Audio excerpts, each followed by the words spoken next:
तीसरा अध्याय। द्विशरीरी संत। पिताजी, यदि मैं बिना किसी दबाव के घर लौटने का वचन दूं, तो क्या दर्शन यात्रा के लिए बनारस जा सकता हूं? मेरे यात्रा प्रेम में पिताजी शायद ही कभी बाधा बनते थे। मेरी किशोरावस्था में भी अनेक शहरों और तीर्थ स्थलों की यात्रा करने की अनुमति वे मुझे दे देते थे। साधारणतया मेरे साथ मेरे एक या अधिक मित्र होते। पिताजी द्वारा प्रदत्त प्रथम श्रेणी के पासों पर हम लोग आराम पूर्वक यात्रा करते। हमारे परिवार के खाना बदोश लोगों के लिए पिताजी का रेलवे अधिकारी का पद पूर्णतः संतोषप्रद था। पिताजी ने मेरे अनुरोध पर यथोचित विचार करने का वचन दिया।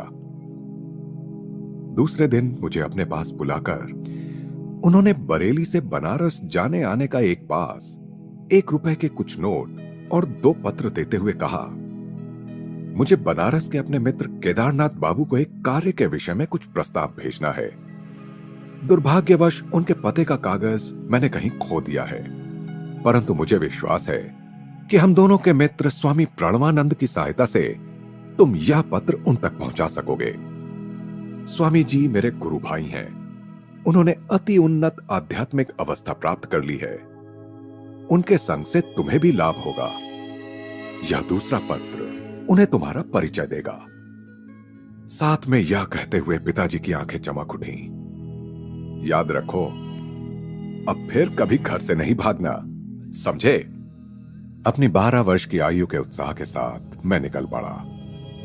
यद्यपि समय ने नवीन दृश्यों और अपरिचित व्यक्तियों से मुझे मिलने वाले आनंद में अभी भी कोई कमी नहीं आने दी है। बनारस पहुंचते ही मैं सीधे स्वामी जी के निवास स्थान की ओर चल पड़ा। सामने का द्वार खुला था। मैं दूसरी मंजिल पर स्थित एक लंबे हॉल नुमा कमरे में जा पहुंचा। फर्श से कुछ ऊंची उठी हुई एक चौकी पर एक स्थूलकाय व्यक्ति केवल एक अधो वस्त्र धारण किए हुए पद्मासन में बैठे थे। उनके होठों पर शांत सुंदर मुस्कान खेल रही थी। मेरे अवांछित प्रवेश के संकोच को दूर करने के लिए किसी चिर परिचित मित्र की भांति उन्होंने मेरा स्वागत किया। बाबा आनंद। बाल सुलभ आवाज में उन्होंने इन शब्दों के साथ मेरा हार्दिक स्वागत किया। मैंने घुटने टेक कर उनका चरण स्पर्श किया। क्या आप ही स्वामी प्रणवानंद जी हैं? उन्होंने हां में सिर हिलाया। तुम भगवती के बेटे हो? इससे पहले कि मुझे अपनी जेब से पिताजी का पत्र निकालने का अवसर भी मिल पाता, उनके शब्द निकल चुके थे। आश्चर्यचकित होकर मैंने पिताजी का उनके लिए दिया हुआ अपना परिचय पत्र निकालकर उनके हाथ में दिया, जो अब निरर्थक जान पड़ता था। तुम्हारे लिए केदारनाथ बाबू को मैं अवश्य ढूंढ निकालूंगा। संत ने पुनः एक बार अपनी अतीन्द्रिय दृष्टि से मुझे विस्मित कर दिया। तत्पश्चात उन्होंने पत्र पर एक दृष्टि डाली और मेरे पिताजी के संबंध में कुछ स्नेह भरे उद्गार व्यक्त किए। देखो, मुझे 2 पेंशनें मिलती हैं।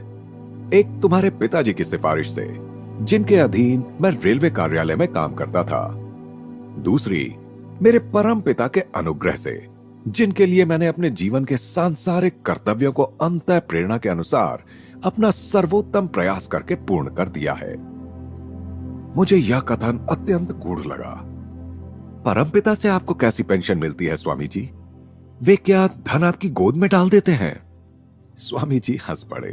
पेंशन से मेरा अभिप्राय है अगाध शांति, अनेक वर्षों के गहन ध्यान का पुरस्कार। मुझे अब धन की कभी कोई इच्छा नहीं होती। मेरी अत्यल्प भौतिक आवश्यकताओं की पूर्ति हो जाती है। इस दूसरी पेंशन का तात्पर्य तुम बाद में समझ जाओगे। अचानक वार्तालाप बंद कर स्वामी जी गंभीर और निश्चल हो गए। किसी रहस्यमय भाव ने उन्हें आवृत कर लिया।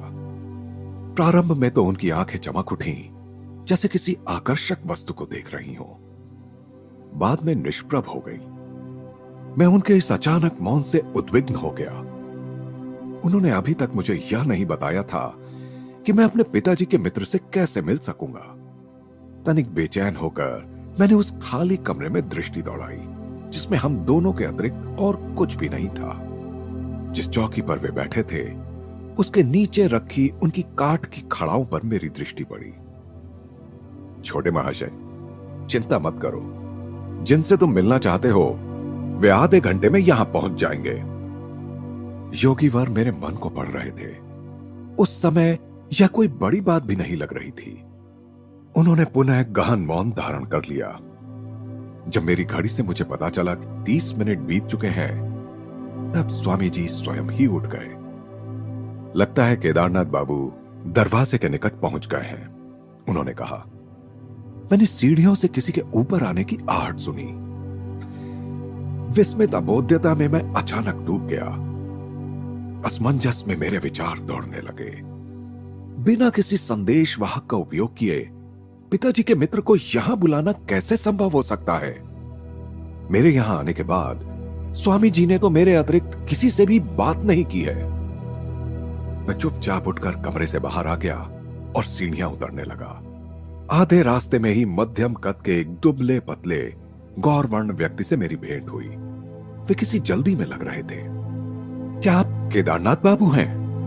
मेरी आवाज में उत्तेजना स्पष्ट थी। हां, और तुम भगवती के बेटे हो ना, जो मुझसे मिलने के लिए यहां प्रतीक्षा कर रहे हो? वे मित्रतापूर्ण ढंग से मुस्कुराए। महाशय, पर आप यहां कैसे आए? उनकी अबोध्य उपस्थिति से मुझे विस्मयकारी रोष का अनुभव हुआ। आज सब कुछ रहस्यमय लग रहा है। 1 घंटे से भी कम समय पहले मैंने गंगा स्नान समाप्त किया ही था कि स्वामी प्रणवानंद जी मेरे पास पहुंच गए। मैं सोच भी नहीं सकता कि उन्हें कैसे पता चला कि मैं उस समय वहां था। भगवती का बेटा मेरे घर में तुम्हारी प्रतीक्षा कर रहा है, उन्होंने कहा। क्या तुम मेरे साथ चलोगे? मैं खुशी से तैयार हुआ। हम लोग हाथ में हाथ डालकर चलने लगे, किंतु खड़ाऊ पहनने के बावजूद भी स्वामी जी आश्चर्यजनक ढंग से मुझे पीछे छोड़कर आगे निकल गए। हालांकि मैं ये मजबूत जूते पहने हुए था। फिर प्रणवानंद जी ने अकस्मात रुककर मुझसे पूछा, मेरे घर पहुंचने में तुम्हें कितना समय लगेगा? लगभग आधा घंटा। मुझे अभी कुछ और काम है। उन्होंने एक रहस्यमय दृष्टि मुझ पर डाली। अब मुझे तुम्हें पीछे छोड़कर जाना होगा। तुम सीधे मेरे घर पहुंच जाओ, जहां मैं और भगवती का बेटा तुम्हारी प्रतीक्षा कर रहे होंगे। मैं उनसे कुछ कह सकूं इससे पहले ही वे तेजी से मेरे पास से निकल गए और भीड़ में अदृश्य हो गए। मैं जितना तेज चल सकता था उतना तेज चलकर यहां पहुंचा हूं। केदारनाथ बाबू के इस कथन से मैं और भी हतबुद्धि हो गया। मैंने उनसे पूछा कि वे स्वामी जी को कब से जानते थे। पिछले वर्ष तो हमारी कुछ मुलाकातें हुई थी, पर हाल में कभी भेंट नहीं हुई। आज पुनः स्नान घाट पर उनसे मिलकर मुझे बहुत खुशी हुई। मुझे अपने कानों पर विश्वास नहीं हो रहा है। मेरा दिमाग तो नहीं फिर रहा है। क्या आप उनसे मनः दृष्टि में मिले थे या वास्तव में देखा था? उनके हाथ का स्पर्श किया था और उनकी पदचाप सुनी थी? तुम कहना क्या चाहते हो? गुस्से से उनका चेहरा तमतमा गया। मैं तुमसे झूठ नहीं बोल रहा हूं। क्या तुम यह नहीं समझ पा रहे हो कि केवल स्वामी जी के द्वारा ही तो मुझे पता चल सकता था कि तुम यहां मेरी प्रतीक्षा कर रहे हो? पर यह देखिए, मैं 1 घंटा पहले यहां आया और तब से अब तक स्वामी प्रणवानंद जी एक क्षण के लिए भी मेरी दृष्टि से ओझल नहीं हुए। मैंने सारी कहानी उन्हें सुना दी और स्वामी जी और मेरे बीच का वार्तालाप भी उनके सामने दोहरा दिया। उनकी आंखें फैल गईं। हम लोग इस भौतिक युग में जी रहे हैं या स्वप्न देख रहे हैं? मैंने अपने जीवन में कभी भी इस प्रकार का चमत्कार देख पाने की आशा नहीं की थी। मैं तो समझता था ये स्वामी जी केवल एक साधारण मनुष्य हैं, और अब देखता हूं कि ये एक और शरीर भी धारण कर सकते हैं, उसके द्वारा काम भी कर सकते हैं। हम दोनों ने साथ साथ ही स्वामी जी के कमरे में प्रवेश किया। केदारनाथ बाबू ने चौकी के नीचे पड़ी खड़ाओं की ओर इशारा किया। देखो, ये वही खड़ाऊ हैं जो स्वामी जी ने घाट पर पहनी हुई थी, उन्होंने फुसफुसाकर कहा। उन्होंने केवल एक अधोवस्त्र पहन रखा था, जैसा उन्होंने अभी पहन रखा है। केदारनाथ बाबू ने जब स्वामी जी के चरणों में प्रणाम किया तो स्वामी जी मेरी ओर देखते हुए विनोदपूर्ण ढंग से मुस्कुराए। तुम इस सबसे इतने स्तंभित क्यों हो? दृश्य जगत की सूक्ष्म एकता सच्चे योगियों से छिपी नहीं रहती। मैं सुदूर कोलकाता में रहने वाले अपने शिष्यों के सामने क्षण भर में प्रकट होकर उनसे वार्तालाप कर सकता हूं।